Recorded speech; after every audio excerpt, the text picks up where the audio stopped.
Menantu perempuan itu mengajak mertuanya berjalan-jalan di pantai. Karena tidak melihat siapapun di sekitar, ia mendorongnya ke laut dan lari.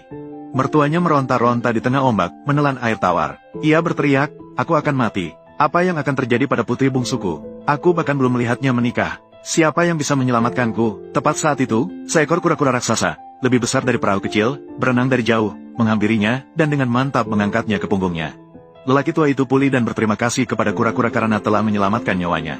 Kura-kura raksasa itu kemudian berbicara, "Aku akan menyelamatkanmu, tetapi kau harus menikahkan putri bungsumu, Xiao Sui, denganku." Jantung lelaki tua itu berdebar kencang. Bagaimana jika kura-kura raksasa itu kembali bermusuhan jika dia tidak setuju? Dia hanya bisa mengangguk. "Baiklah, aku setuju. Tolong perlakukan putriku dengan baik." Kura-kura raksasa itu menyeret lelaki tua itu ke depan pintu rumahnya sebelum pergi, mengatakan bahwa dia akan kembali dalam 3 hari untuk menikah.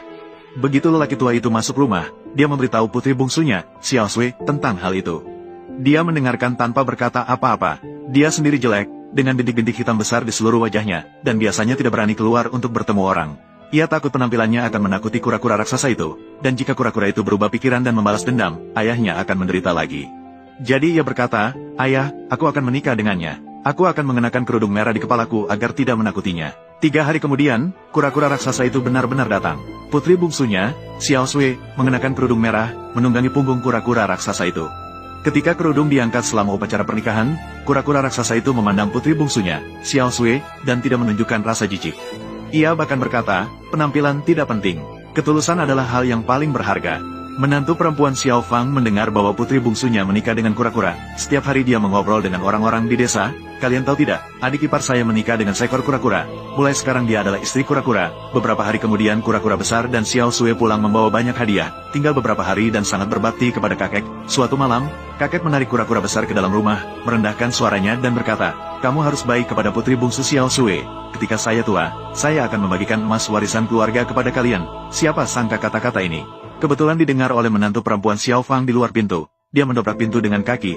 "Ayah, kamu sangat tidak adil. Kenapa hanya memberikan kepada putri bungsu Xiao Sui dan tidak kepada saya dan suami Xiao Fang?" Kakek berteriak, "Kamu masih berani meminta. Beberapa hari yang lalu kamu mendorong saya ke laut. Saya belum menghitungnya denganmu. Saya akan menelepon anak saya sekarang, biarkan dia kembali dan mengurusmu." Menantu perempuan Xiao Fang ketakutan dan berlutut. "Ayah, saya salah, berikan emas itu kepada saya. Saya dan suami Xiao Fang akan berbakti kepada Anda dengan baik mulai sekarang. Saya tidak akan berani berbuat onar lagi." Kakek marah dan berteriak, "Saya bahkan akan memberikan emas itu kepada kura-kura ajaib, tidak kepada orang berhati hitam sepertimu." Keesokan harinya, kura-kura besar dan putri bungsu Xiao Sui kembali ke rumah mereka. Menantu perempuan Xiao Fang tiba-tiba menghidangkan sepiring pangsit yang masih mengepul, sambil tersenyum berkata, "Ayah, kemarin saya yang salah, silakan makan pangsit ini untuk menenangkan hati."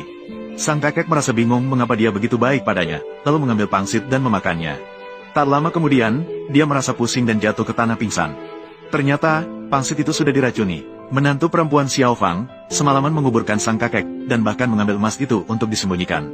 Pada malam hari, suami Xiao Fang pulang dan istrinya langsung memeluknya sambil menangis. "Sayang, ayah kita kemarin tiba-tiba jatuh sakit, tidak menunggu kamu pulang dan sudah pergi.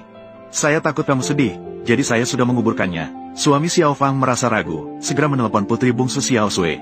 Setelah mendengar kabar tersebut, putri bungsu langsung berkata kepada kura-kura besar bahwa dia harus segera pulang. Kura-kura besar takut mengejutkan kakak ipar, jadi dia menyelam ke dalam air, dan saat muncul kembali, dia sudah berubah menjadi pemuda tampan yang mengenakan baju biru. Putri bungsu Xiao Sui melihat penampilan suaminya, teringat akan kebaikannya selama ini. Dalam hati merasa manis, "Aku tidak menikah dengan orang yang salah." Mereka berdua tiba di rumah kakek, satu keluarga pergi ke kuburan. Putri bungsu Xiao Sui mengelilingi kuburan, kura-kura besar berdiri di samping. Tiba-tiba mengernyitkan dahi, membran telinga dalamnya bisa mendengar getaran lingkungan dengan akurat. Samar-samar mendengar ada suara dari dalam kubur, lalu dia berkata bahwa kubur ini mencurigakan, harus dibongkar untuk dilihat. Menantu perempuan Xiao Fang segera menghalangi, "Suamiku, jangan dengarkan dia. Dia adalah kura-kura ajaib yang berubah, hanya ingin mencelakakan kita."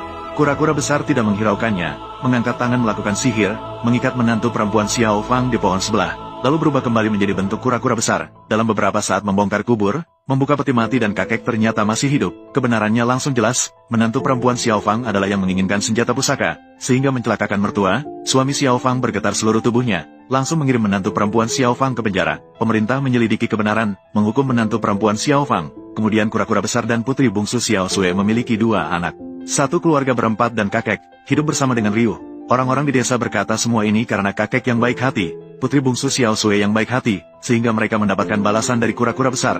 Orang baik, pada akhirnya akan mendapatkan balasan yang